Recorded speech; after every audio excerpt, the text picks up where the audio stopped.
బుడ్డదైపోతోంది. కబ్జా రాయిళ్లకు కాసులు కురిపించే కాలువగా మారిపోయింది. అన్నీ తెలిసినా స్పందించని అధికారుల తీరుతో కాలువను పూర్తి చేసి ప్లాట్లుగా మార్చి అమ్మేసుకుంటున్నారు. గత 5 ఏళ్లుగా యథేచ్ఛగా ఈ తతంగా సాగినా పట్టించుకునేవారే కరువయ్యారు. కూటమి ప్రభుత్వం అధికారంలోకి వచ్చినా ఈ బుడమేరు కబ్జా రాయిళ్ల ఆగడాలు మాత్రం ఆగడలేదు. ఆ మార్గంలో ఉన్న చెట్లను కూడా నరికేసి మరీ మట్టితో పూడ్చి 2 ఎకరాలను ప్లాట్లుగా మార్చుతున్న వైనంపై ఏబిఎన్ ఆంధ్రజ్యోతి స్పాట్లైట్.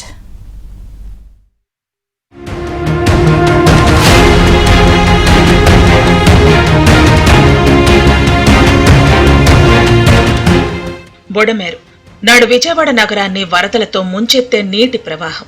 ఇప్పుడు అదే బుడమేరు వైసీపీ నేతలకు కాసులు కురిపించింది. ఆక్రమణలతో అందిన కాడికి కబ్జా చేశారు. నకిలీ డాక్యుమెంట్లు సృష్టించి ప్లాట్లుగా మార్చి కోట్లు కూడేసుకున్నారు. బహిరంగంగా ఇంత తతంగా జరిగినా సంబంధిత అధికారులు ఆ వైపు కన్నెత్తు చూడలేదు. ఇప్పుడు కూటమి ప్రభుత్వం అధికారంలోకి వచ్చినా కబ్జా రాయిళ్ల ఆగడాలు మాత్రం ఆగలేదు. ఇంకా బుడమేరును మట్టితో కప్పేసి ఫ్లాట్లుగా మార్చి విక్రయించేందుకు మళ్లీ మరో 2 ఎకరాలను స్వాహా చేసి అమ్మకానికి పెట్టేశారు. ఒకప్పుడు విశాలంగా ఉండే ఈ బుడమేరు ఇప్పుడు ఆక్రమణలతో చిన్న కాలువగా మారిపోయింది.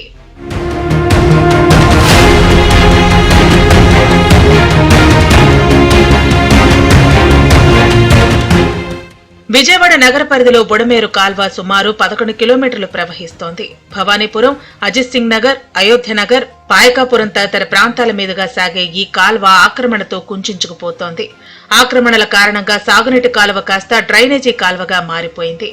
వైసీపీ హయాంలోనే బుడమేరును ఆక్రమించి ఏకంగా ఫ్లాట్లు వేసుకుని అమ్మేసుకున్నారు. అప్పట్లో కూడా ఏబిఎన్ ఆంధ్రజ్యోతి ఈ వ్యవహారంపై కథనాలు ప్రసారం చేయడంతో ఇరిగేషన్ అధికారులు స్పందించి అక్కడకు చేరుకుని ఆ స్థలం ఇరిగేషన్ కు చెందింది అంటూ బోర్డులు పెట్టారు. ఆ తర్వాత వైసీపీ పెద్దల ప్రమేయం కారణంగా అధికారులు అటువైపు చూడటమే మానేశారు.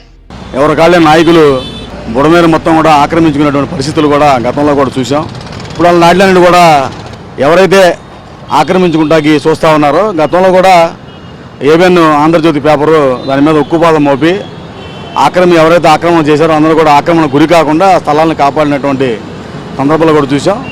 ఈరోజు కూడా ఏంటంటే బుడమేరు ఎంత విశాలంగా ఉందనేది కూడా మనం చూస్తూ ఉన్నాం. ఎవరు ఏంటంటే దాన్ని ప్రభుత్వం అనేది ఏంటంటే ఆక్రమణకు ఏదైతే స్థలం ఉందో గవర్నమెంట్ సంబంధించిన స్థలాన్ని కాపాడవలసినటువంటి బాధ్యత ఉంది. కూటమి ప్రభుత్వం అధికారంలోకి వచ్చిన తర్వాత కూడా బుడమేరు ఆక్రమణ వ్యవహారం కొనసాగుతూనే ఉంది. అయోధ్యనగర్ నుంచి అజిత్ సింగ్ నగర్ వెళ్లే మార్గంలో నూజివీడు ప్రధాన రహదారి వెంట బుడమేరును మింగేసేందుకు ఆక్రమణదారులు బరితెగించారు. తొలుత చిన్న కొట్టు పెట్టుకోవటం, నిదానంగా ఆ తర్వాత కాలువను కబ్జా చేయటం పథకంలో భాగంగా అమలు చేస్తున్నారు. మొన్నటి వరకు బుడమేరు వెంట సాగిన అక్రమాలు ఇప్పుడు బుడమేరు కాలువలోనే సాగుతుండడం విశేషం. సుమారు 2 ఎకరాలను కబ్జా చేసేందుకు ఆక్రమణదారులు రెడీ అయ్యారు. బుడమేరు కట్ట ఈ ప్రాంతం మొత్తం పాకాపురం ఏరియా అంతా వరదలు వచ్చి నీళ్ళు వస్తాయి. బుడమేరు కట్టే జనాలని ప్రాణాలు కాపాడుతూ వచ్చింది. అలాంటి బుడమేరు కట్ట ఈరోజు ఈ ప్రాంతం అంతా కబ్జాలకు గురి అయిపోయి కట్ట పిల్లకాలలో తయారైపోయింది. ఈ బుడమేరు కాలువ ఇరిగేషన్ డిపార్ట్మెంటు ఇప్పుడైనా కళ్ళు తెరుచుకొని కబ్జా నుంచి కాపాడి ఈ ప్రాంత కాలువని శుభ్రం చేసి ఈ రోడ్డు ఎడల్పుకి కానీ ప్రభుత్వం కూడా వెంటనే స్పందించి ఈ ఆక్రమణలు ఆపాలని చెప్పి మేము స్థానికంగా కోరుకుంటున్నాం.